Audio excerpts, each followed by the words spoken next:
नमस्कार, प्रणाम।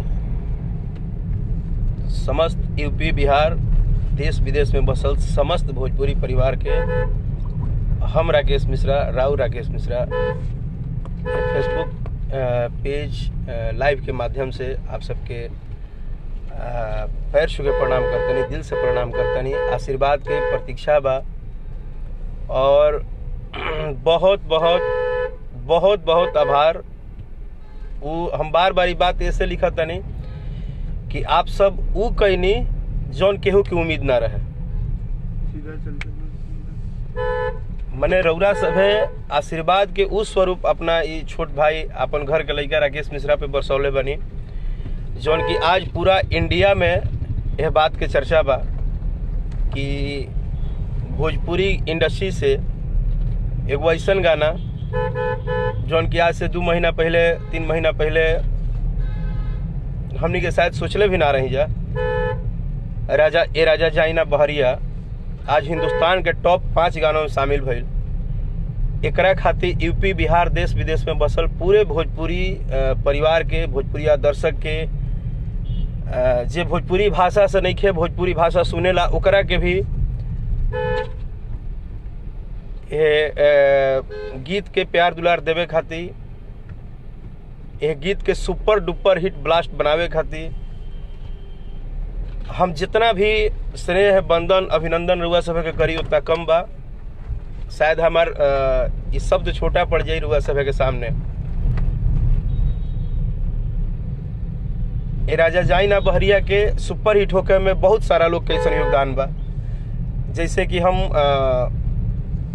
वो सभी मित्र साथी के धन्यवाद देतानी, वो सभी परिवार के बच्चन के धन्यवाद देतानी, वो सभी लड़का लड़की दोस्त मित्र साथी के धन्यवाद देतानी जे स्नैक वीडियो के माध्यम से हमरा गाना के ज़्यादा से ज़्यादा पॉपुलर बनावल, हमरा गाना के ज़्यादा से ज़्यादा वीडियो बनावल। स्नैक वीडियो के जुड़े वाला सभी दर्शक बंधु जे बाड़े, सभी परिवार के जो सदस्य बाड़े, स्नैक वीडियो के जितने फॉलोअर हैं उनको दिल के गहराइयों से अभिनंदन कि रउरा सभे स्नैक वीडियो पे यह गाना के बहुत वायरल कैनी। भी गाना जौन बा का दो भइल कमरिया में ओके भी रुआ सब 6 लाख प्लस ओकर ऑडियो हो गई बा। आशीर्वाद देतनी। राकेश मिश्रा इंटरटेनमेंट चैनल भी हमार ओपन बड़ुए यूट्यूब पे, तो रुआ सब ओपे भी जुड़ब। जे भी हमारा के सुने वाला चाहे वाला भाई लोग बा, आप लोग राकेश मिश्रा इंटरटेनमेंट चैनल जरूर सब्सक्राइब करब, एक बार ओकरा के सर्च करब यूट्यूब पे। और special thank you Snack Video से लेके इंस्टाग्राम से लेके डिजिटल के हर प्लेटफॉर्म पे उस सभी मित्र साथी जे कि इतना सहयोग आशीर्वाद दुलार। बहुत सारे हमारे भाई लोग लिखल कि भैया ये गाना से मन नहीं के भरत, राजा जाइना बहरिया के हम 50 बार सुनतनी, हम 100 बार सुनतनी, हम 150 बार सुनतनी। भैया यूपी बाजता, चंदौली बाजता, बलिया बाजता, वगैरह वगैरह, जमुई बाजता, बिहार बाजता, नालंदा बाजता, छपरा बाजता, सिवान बाजता, समस्तीपुर बाजता, मोतिहारी बाजता। तो जहाँ जहाँ से भी सब भाई मित्र खुशी के साथ जितना हमरा अच्छा लगल कि राकेश मिश्रा के गाना गवला से ज़्यादा जौन रुआ सब के उत्साह बा वो हमरा के बहुत प्रभावित कैलस। और ये हम मान गए कि इंडस्ट्री चाहे कोई हो, इंसान भले और बिगाड़ सकेला, इंसान भले रुआ के नीचा दिखा सकेला, कंपटीशन के भावना बा, लोग एक दूसरे के बुरा बोल देवेला, ए इनकर गाना ठीक नहीं है, गाना ना चली, हई होई। लेकिन सबके मालिक एक ही है। ग्लैमर इंडस्ट्रीज हो चाहे कोई इंडस्ट्री हो, सबका मालिक एक है, वो है हमारे दर्शक, हमारे भगवान स्वरूप श्रोता बंधु। जब इनकर आशीर्वाद पड़ल अनु भैया तो फिर वो कोनो सुनवाई ना होके। दर्शक जे होले उ जज होला। हम 2-4 दिन पहले कुछ मैसेज कैले रही, हम आज रुआ सभा से बहुत दिल के बात कहे वाला बनी। हम पिछले 2006 से ये भोजपुरी गीत संगीत में जुड़नी 2006 से। आज बहुत लोग के ना पता हुई तो बता दी।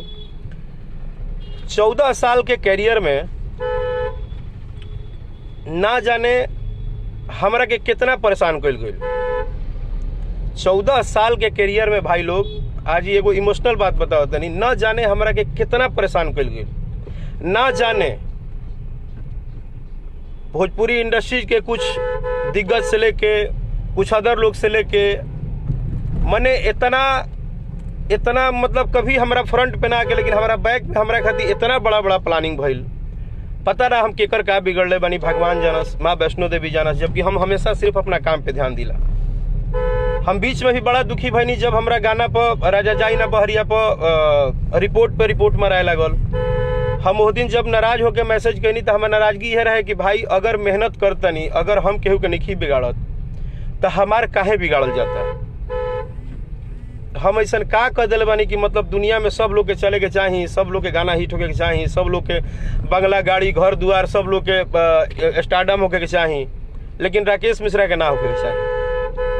ऐसा का गलती कर दिले बानी, जबकि हम सबके दिल से अभिनंदन करीला, पूरा इंडस्ट्री के, पूरा भोजपुरिया परिवार के, पूरा भोजपुरी के आज के भी आए हुए सिंगर जो आज गाते हैं उनको भी मैं अपना छोटा भाई मानता हूँ, उनको अपना बाबू मानता हूँ। जो भी बच्चियाँ गाती हैं उनको मैं अपना परिवार मानता हूँ, जो भी राइटर लिखते हैं उनको परिवार मानता हूँ। सबके प्यार दिला के बावजूद पता ना राउरी भाई से का थोड़ा सा लोग के बाकी, और वो भी हमरा के परेशान करे खातिर हमरा पीछे से प्लानिंग होला कि मने कैसे भी राकेश मिश्रा के नहीं के बढ़े देवे के। लेकिन जकरा पर करोड़ों है, पूरा करोड़ों देश दुनिया में बसल भोजपुरिया समाज के आशीर्वाद होई, ओकरा जरूर परेशान कर सकिला। सत्य को आप परेशान कर सकते हैं, प्रेशर कर सकते हैं, प्लान कर सकते हैं, गेम कर सकते हैं, लेकिन भाई हम कष्ट से कष्ट के दिन तक भी झेलनी, लेकिन कभी केहू के प्रति एक शब्द हम ना बोलनी, कभी केहू के प्रति एक शब्द ना बोलनी। हमारा आँखी के सोझा हमरा लौकल, हम कितना सारा प्रूफ बा, कितना सारा ऐसा बात बा कि अगर हम डाल दी समाज में तो समाज के आवे वाला कलाकार डर जी हैं कि इतना गेम होला भोजपुरी इंडस्ट्री में, इतना परेशान कल जाला, इतना ज़्यादा कष्ट दियाला कलाकार के। लेकिन हम सब बात के साइड में रख के अभी भी चुप बानी, अंदर दर्द बहुत बा, इतना मुंह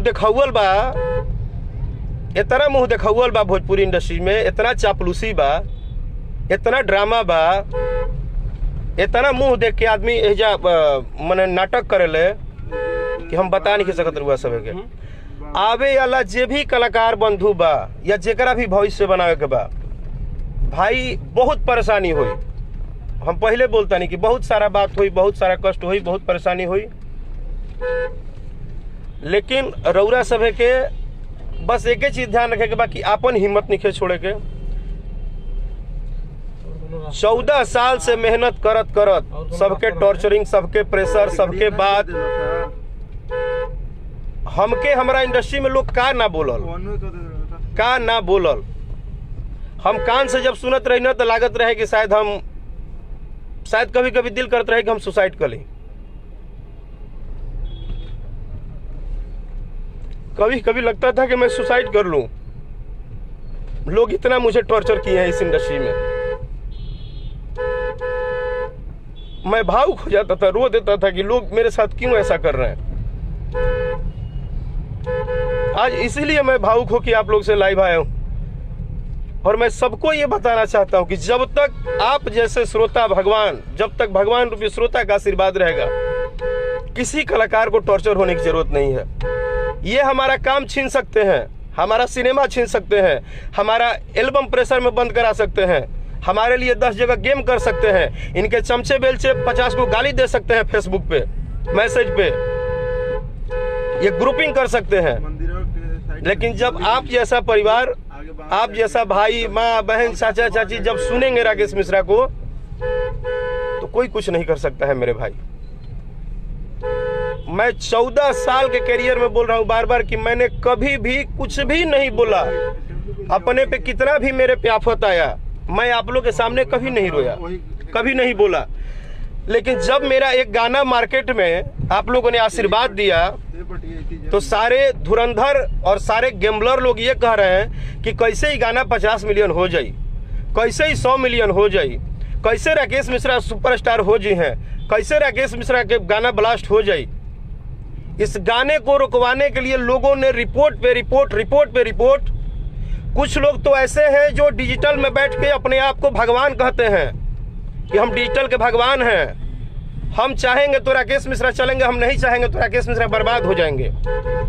मेरे पीठ पीछे मेरे से गेम करते हैं, मुझे ये बताते हैं कि राकेश मिश्रा जिस तरह हम देखले बनू 14 साल में, आज भी डिजिटल में क्या चलता, जौना तरह से एक टाइम पे कैसेट के दुनिया में डीलर के भी गायक लोग जाते रहे, डिजिटल के दुनिया में लोग दुकान लगा दे बाजू हिजा लोग चल जाता। सबको हक है कमाने खाने का, सबको हक है। आप उस दुनिया के बादशाह रहिए, आप सभी मेरे बड़े भाई हैं, मैं सबके सामने नतमस्तक हूं। लेकिन बस एक गलती बता दिए कि हाँ राकेश भैया या हाँ राकेश बाबू आपका ये गलती है जिसके कारण कि हम आपको परेशान करते हैं। मैंने न कभी किसी का बिगाड़ा है, न कभी किसी का मैं गाना बजाना रुकवाया हूँ, न कभी किसी का कोई काम खराब किया हूँ। मुझे सिर्फ भगवान भोलेनाथ और माँ वैष्णो देवी पे भरोसा है। राजा जाई ना बहरिया को फ्लॉप कराने के लिए कोई भी ऐसी ताकत नहीं है जो लोगों ने नहीं लगा रहे हैं, कोई ऐसा ताकत नहीं है जो नहीं लगा रहे हैं। लेकिन इसी इंडस्ट्रीज में आज राकेश मिश्रा को कुछ ऐसे भी लोग हैं जिन्होंने माँ बाप की तरह सपोर्ट किया। आप लोगों को पता होगा पिछले 2 साल से मैं कंटिन्यू गाना गा रहा हूं वर्ल्ड वाइड कंपनी से।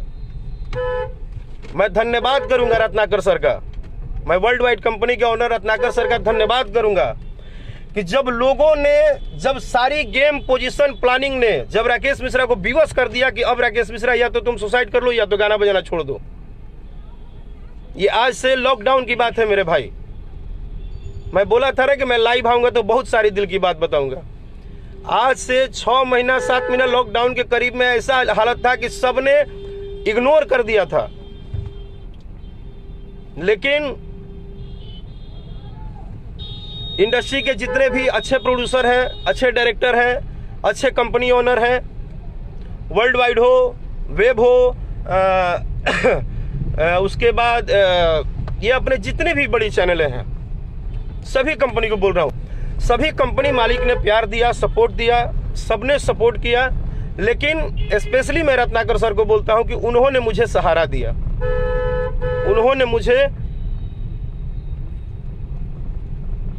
उन्होंने मुझे संभाला, उन्होंने मेरे पे ट्रस्ट किया।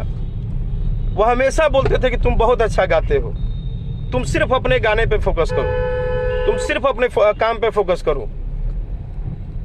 आज राजा जाइना बहरिया के लिए मैं जो म्यूजिक डायरेक्टर हैं राजा जाइना बहरिया के, मेरे छोटे भाई, मेरे दिल के करीब, बहुत ही टैलेंटेड एडीआर आनंद बाबू,